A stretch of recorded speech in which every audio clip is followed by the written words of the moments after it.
We're back with another episode with Mr. Chris Cochran. We're going through today just an experience that we're going through with another the Green Group. Chad and Justin, who we've had on the podcast before. We're going through a process with them of cutting up shorts, okay, doing some long format stuff that then cuts up some shorts that therefore then we use as ads. And this whole process, it's pretty convoluted, and I want to sort of shed some light on it with the group and with everybody here, so that therefore that you can get a further understanding that if you wanted to bring this into your business, how do you use third parties or how do you do it yourself? Okay, so at the end of the day, this is really practical marketing stuff that I'll give you a couple of examples in the episode where they're using it at the moment from an expired perspective, which obviously makes a great deal of sense. So hopefully you might be able to use it in your business a little bit more. Thanks so much. Welcome to Rethink Real Estate. My name is Ben Brady, and this is a real estate podcast aimed to deliver sales strategies, marketing tips, and business insights from industry experts and myself to build a listing-focused business for the future. Let's get into it. Well, you're back, Chris. I'm back like I never left. So we were just talking about JT. Do you want to update everybody about your JT experience? Yeah, I saw Justin Timberlake. Bought Danielle, my partner, tickets for Valentine's Day, I think is what it was, which we bought them on the pre-sale. And that was a terrible decision because apparently we are the only people who wanted to see JT because the ticket prices plummeted after. He opened up the second show in Seattle because they sold out so fast, and that just tanked all the value. We could have bought them for like $50. So, well, I mean, it's the thought that counts. Doing your job there, doing your job. That's good. So we went and saw it just recently as well. He is the master of I don't know. He's just the jack of all trades. Like he is in everything. He does a lot. But then, mate, I had no idea. Like I knew a fair few of his songs, but I had no idea of 90% of the shit he was singing. Well, and also the visuals on his show, and he's like acting in his visuals too. Like if you see like the big screen of him like walking in, and then he's like in a water tank and stuff like that. I'm like, that like no other artist can do that and have visuals of themselves behind them without feeling like cheesy. But because he's an actor, because he has that talent where he can kind of like show emotion on a screen at the same time as being there in person, I thought that was really cool. I was like, oh yeah, he's definitely an actor, and he's definitely really good at like everything he does. Yeah, he's pretty phenomenal. But let's talk about today, because I want to branch into the topic, and it might I'm trying to get a segue in there out of JT, but it doesn't really work because I'm just going to show the visuals, the big board. The big board. Well, no, that's so the big square thing for anyone that hasn't seen it. It's kind of like a short. It's kind of like a vertical screen, like what you view all your shorts on. Oh yeah. This is a shortcoming in this episode because of the way I'm segueing into this. But anyway, getting into it.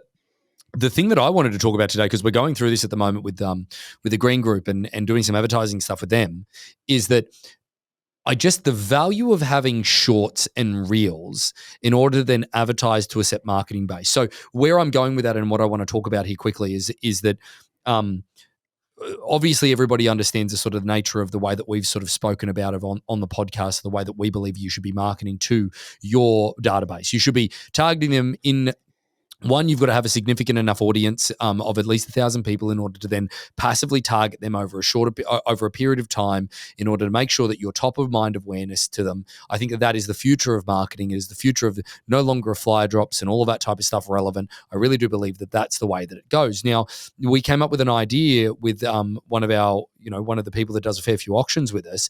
They wanted to start marketing to expired people or people that were about to expire on the marketplace well before they made the call. Now, legally, you can't make a phone call to somebody that's in a contract. We understand that. But there's nothing to say that you can't passively market to them so that when they do expire, that ultimately they will know who you are and what the concept is. So what we did, though, in order to do that is that we had to do a long format. There's going to be an episode that comes out where basically Chad and I are speaking about the pitch that he gives people and why they should auction their property if they've already been on the marketplace traditionally and they are now expired.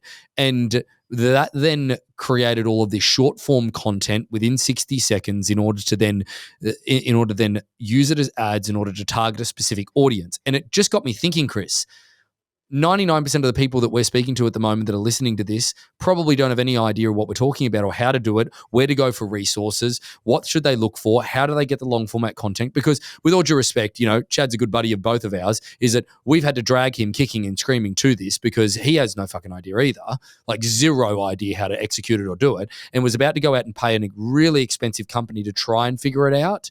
But, at the end of the day, it's something that I wanted to use on this episode to talk about what should people be doing in order to then be able to create shorts within 60-second windows to then target people.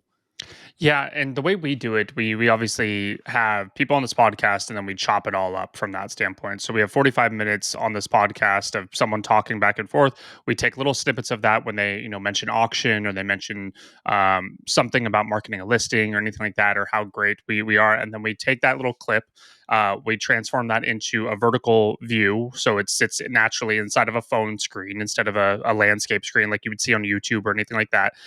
We then take that over to Facebook ads and Meta ads, and we put that in there, and then we just start running money behind it. So one of the reasons why we do it that way is just because it seems more natural. It seems more natural and seems more of like a review base when someone is on screen talking to Ben directly in this podcast and having a conversation, instead of being scripted and just coming up with a commercial, so to speak. Like the commercials on Meta ads and Facebook and Instagram and everything like that are dying. They're just, those types of ads are just not working anymore.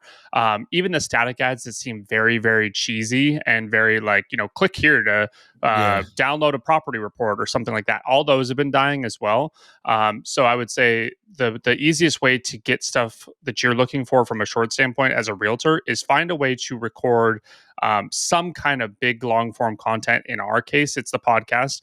But this could be you honestly just sitting down in front of a camera and talking about, the 6 reasons to buy in Laguna Hills or something like that. Like that could be your long form content, and then you just chop that up into a way that then is easily consumable for the outside public. So let's talk about what works and what doesn't, because we're going through this and experimenting this at the moment. One of the things that we had Emily do was go through and watch the episode, okay, and then she cut up the parts that she thought was relevant. And it's funny, I'm yet to see those just yet, but the reason that we had Emily do it is because Emily doesn't have the greatest understanding of real estate. So the stuff that she found appealing will probably be the things that appeal to the general public. It's like the NAR lawsuit, Chris. Like I'm telling people, don't go to CAR or NAR to talk about why we think we should. Like it's the wrong source. Go to the forums that the general public are talking about it, because it's a vastly different conversation. So when you're pitching something, putting yourself in the consumer's shoes around, or the seller's shoes, or your database's shoes on what they're wanting to hear, or what you think they're wanting to hear. What are some of the things that you could probably do for topics? Because I know you did something one time where you looked up the number one like Google searches, in the market and things along those lines. They're probably good topics, right? Yeah. So what Ben's talking about is you can go to Google Trends. You could just Google it if you don't know the website. You could type in Google Trends or Google Keyword Trends, or Google Keyword Planner tool is another one. You can go in, you could type in your neighborhood and then put real estate behind it. You could find all the hot topics that are going on in your local area. Now, if you don't have a big enough area, sometimes it's hard for Google to pull in as much volume as possible. We're looking nationally, so it's a lot easier for us to understand the national topics that are kind of going on that standpoint. But if you're looking for San Francisco, you're probably big enough. But if you're going as far down as maybe where I am, Gig Harbor, Washington, you're probably not going to get enough search results. And so from that standpoint, that doesn't really come into play. But if you're doing content that's out there, Ben is a little right in that sense of like, have someone from the outside, like whether it's an editor or anything like that, have them approach it, because you're going to be in your own silo and you're going to be like, I know my audience is going to like this. And then it just flops. Like I would say coming in with the assumption of what your audience is going to like is completely wrong in a marketing sense. You always have to test and kind of pivot. Even if it's slightly pivot and slightly test, like you might have a really good idea of like, hey, this might work really well in my market.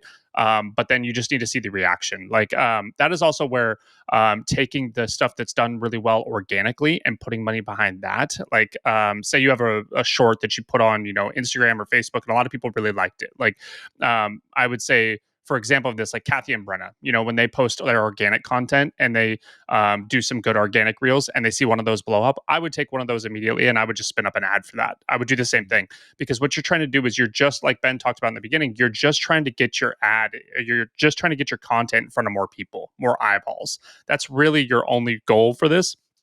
While the leads and everything are great and those will come in, your goal first and foremost should just be get your face and get your brand in front of as many people as possible, and then start refining that into leads at that point. So if you have an organic piece of content that goes out really well and is getting really good interaction, you're getting a bunch of comments. Like one of Kathy and Brenna's was hilarious, and it's like the trend of like the transitions, the cut transitions of like famous viral internet clips, and then they cut into them, and it's like, you want to be rolling in money, blah blah blah. And so go take a look at their Instagram and stuff like that. But that one does really well. It gets all these comments. Just spin that up and put that into an ad. Put $20 behind that a week.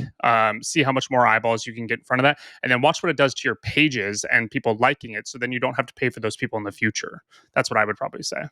I think that because I think the theory of this is wonderful, but it's now down to the practicality of this of what do we do next. So first things first, we probably should look at the Google Trends report within real estate within a greater portion of your market. Second of all, well, maybe you've got to rewind and go back again. Is that maybe you've got to refine your database to 1,000 people that ultimately that you want to target, and you need to have a good data source of income to that. Yeah. So from a data perspective, you always need over 1,000 people to start marketing to people on Meta ads specifically. Chris, let's talk about what if they don't have 1,000 people? Like again, Chad asked that question the other day. What if like my database is only 250 people? What do I do at that point? Yeah. So what you would do at that point, there's a handful of different things you could do. You can use demographics directly in Facebook. So you can jump in there and you can target a location, whether it's a city, a zip code, stuff like that, and you can put your ads in front of their algorithm and just put them in front of as many people as possible. That is an option. That is becoming a more stingent option, if I would say so, from Facebook's parameters, because they have to abide by the equal opportunity housing laws. So what they're doing is they're not allowing you to actually set the demographics as well anymore. We're going to pause on this. And the reason we're going to pause on this is because we're going to do this episode immediately after that one, because I think we should talk about data, the fair housing stuff. And I think we should talk about all of the ways to increase your own database. And I think that it probably moves away from what we're trying to focus on, is just the shorts of the ad. So if I can derail you for a second, mate, is that because I'm sitting here thinking about, get the topic, just shoot some format of long format, like where you put yourself in front of your camera or you put your phone on a tripod and you go on and on and on about it. Can we talk about the volume of ads? No, let's talk about like what's the best way to search for a company to get those chopped up, like the editor? So there's a couple of different ways. You can do it on companies like Fiverr, Upwork, .com. So those are the two main things that I would look at first. Those would allow you to have basically a virtual assistant who can handle all this stuff. You can upload the files directly to them, and then they will handle the majority of the work and chopping it up. And it's very cost effective for you. So it's mostly people overseas. You don't have to 1099 anybody or anything like that while you're getting started in this standpoint. The other things, if you are savvy enough to do it, what I would say is I cut them all up through Premiere Pro. I would think that's a little bit too advanced for most people. Like me and M could probably cut it up through there. But if you're looking at the average person, they're probably not going to jump in and learn Premiere Pro at that point. Yeah. The ones that I would say are pretty easy is CapCut. There's an app on your phone. It's called CapCut. Very easy to chop up things directly from your phone, put captions over it and everything like that. Again, these don't have to be the most beautiful things in the world. They almost need to be a little janky. They need to be organic is what I call it. I don't call it janky, but I call it organic from that standpoint. Go to your favorite business on Facebook. If you actually look up, you can Google how to do this, but if you go to their about section and you go to page transparency, you could see which companies are running ads. And you can actually click and you can view all their ads. If you go to any company that's, worth anything right now, they're running ads on any Meta platforms. So if you go to any of those, you'll actually see some of the examples of the style ads that they're running now and how organic they're looking and how they're all vertical. It's someone talking to a camera while walking around. It's very, very very unpolished video at that point. That'll give you an idea on, you don't have to be the most sophisticated editor in the world. And that's where I think CapCut. And then the second one that you could probably use is Canva. I know there's way too many marketers right now using Canva for this. I know one company specifically in the last 2 years, a buddy's company of mine, has grown over $1 million and everything like that. And they have never created a professional video in their life. All their ads are run through Canva. Like every single one, they've done everything from there. They're now partnered with the LA Dodgers. They're doing all this crazy thing within 2 years. And all they've done is run their ads directly through Canva, which is, again, a real estate dream. Because totally. Most of us have already used Canva in our real estate career. Most of us, it really annoys me when it comes to no, I want to do something different. But then there's, it's like, no, just use something that's going to be consistent for you. So then once we've done all that, you can Upworks, Fiverr, all of those other products if you wanted to do it somewhat yourself. And then from there, okay, what should be, or how many should we be running? So like, let's say I have 1,000 people that I can target. Okay, like what parameters do I select, or what do I go through, or is there a service that you can pay in order to then set them up for you as well? Yeah, there's definitely people that you could pay. I don't have expertise in that standpoint, from a standpoint of like finding someone, because I've always just random. But I'm sure there's someone on Fiverr or Upwork or stuff like that. The only difference is you'd have to give them access to your Facebook account, your Facebook Meta account, and that could become a little interesting at that point. So yeah, it's a perfectly good stranger. Yeah, it is a stranger. So I mean, if you're running ads, it's very, very simple. And we have a previous episode that I walk through that you can look up on our podcast platform that does walk through on how to set up ads and what the terminology is and all that stuff. Try and make it as simple as possible. But if you don't want to do it, I would say you could probably look up someone on Upwork or Fiverr as well. Or you could, again, find someone local who can kind of run those ads for you at that point. I would say from how much content you need, I would start with pretty much, I would say I usually try to start with 10. I started with 10 pieces of content. So, and the way I always break these down into it is I break the pieces of content for ads down into 3 main categories that I try to focus on. And it's awareness, which would be the stuff that we're talking about, these shorts, just talking, trying to get yourself and your brand in front of people. The next one I would say is testimonials, like reviews and testimonials. So how can you get ads where they're, again, in short format, where maybe it's you talking with your client. And so, hey, you just signed the contract on selling your home. Walk me through, the 2 things that you learned throughout the selling process. It has nothing to do with you.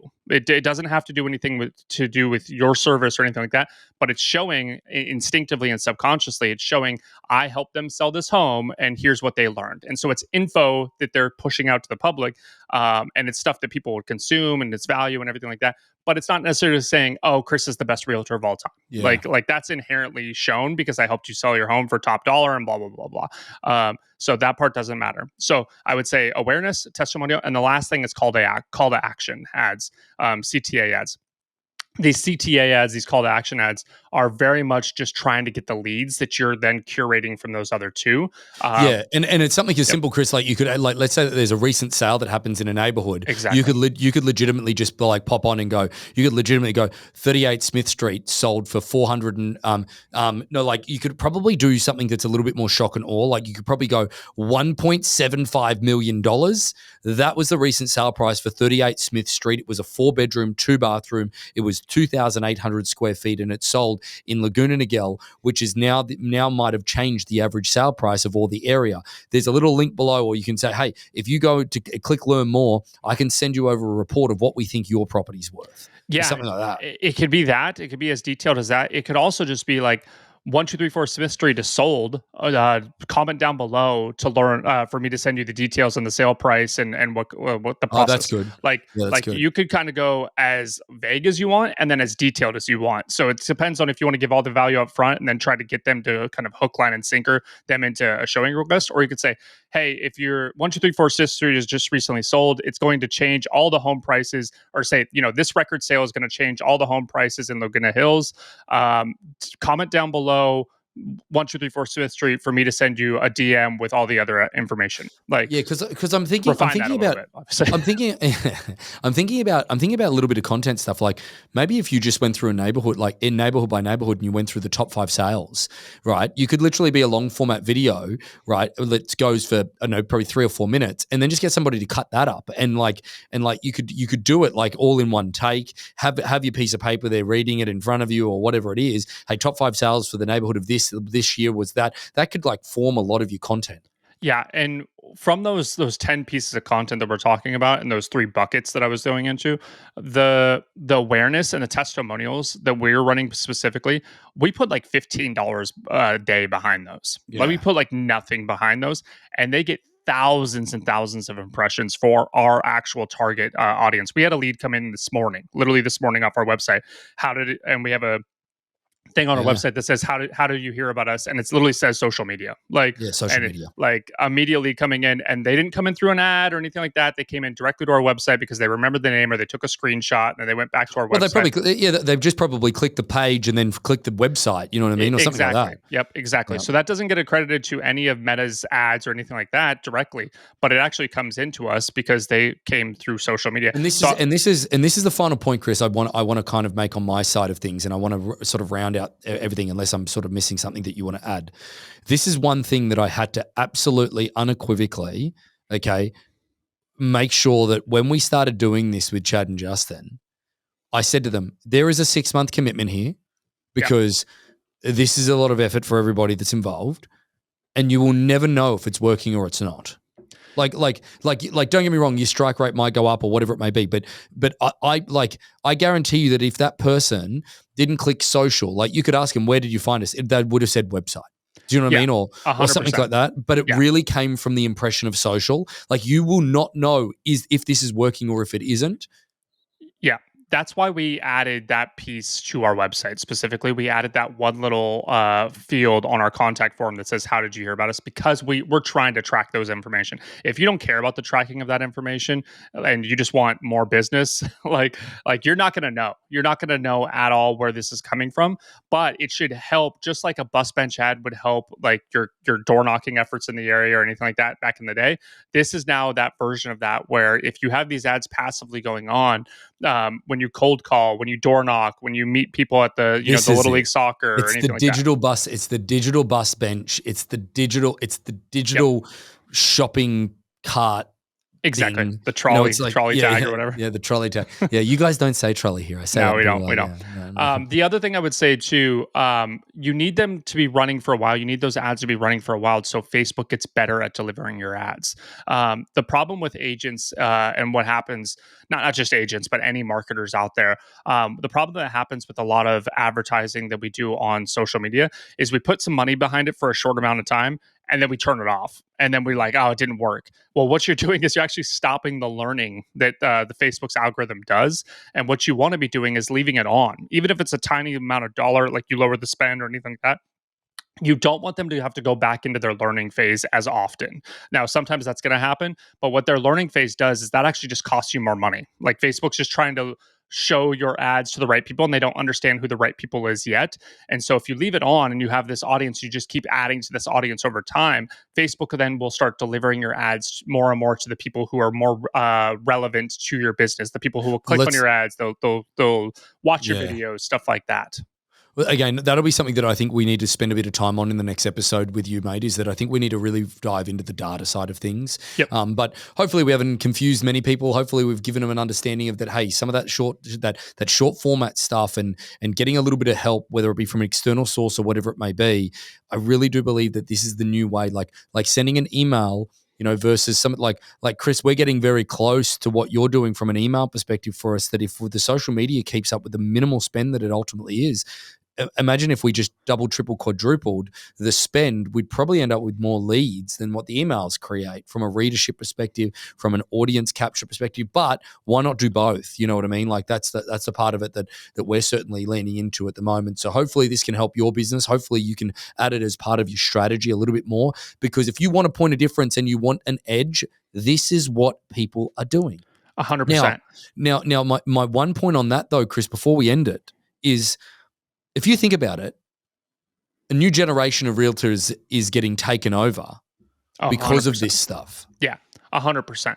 Yeah, the generation of the younger generation, and you had someone on the podcast, the marketing person. Sorry, I forget her name. Oh, yeah. And she talked about this, where the seasoned agents are kind of getting pushed out from the digital worlds of real estate, and when they really shouldn't be. They should be the experts. They should be the authoritative figure online, but they just don't have the person to deliver that content for them. I think this is where there's a lot of opportunity for the agents who actually have that knowledge and that understanding of the market to actually come in and create a lot of this content, but they just probably need a little bit of push or a little bit of help from that standpoint. So I think there's a huge opportunity on either side. There's a huge opportunity for the young agents to come in and steal someone's lunch, or there's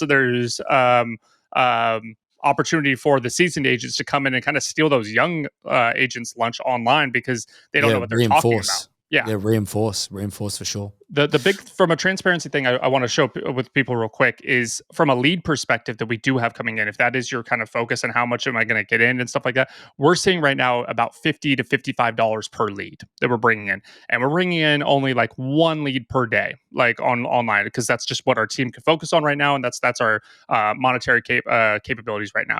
So we're bringing one lead per day, and that's about $55 per lead. I think if an agent is trying to get a one listing appointment or one phone call for $55, they would do that hand over fist every single day. And so, but it's also, Chris, the longevity of that lead that they can create versus the lead that we create. With all due respect to agents, like very few of them have frequently got listings that don't sell because that's our target audience. And whereas that seller or that person that lives in that property will probably be there for quite a while, and that the validity of that lead where you've got a lot of runway. Yes, there's less instant gratification, but man, putting that person in your database and actually nurturing them a little bit better, man, that's a strong thing. Yeah, even if they don't want to sell today, the leads that you're going to get in, if they want to sell 1, 2, 3, 4, 5 years down the road, I mean, as long as you stay in touch with them, that's going to be your lead at that point. Like, as long as you just keep delivering them value and everything like that, like that's the cool thing about real estate leads. It's just the nurturing aspect of it, and it's how much can you kind of put in your database to then get out, 1 year down the road. Like I always looked at it like that.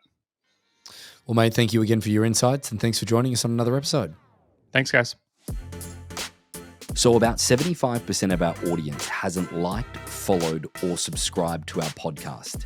It would mean the world to us, and it would help this podcast more than you know to expand our reach if you were to like, follow, or subscribe on any of the platforms that you're watching or listening on. Thanks again.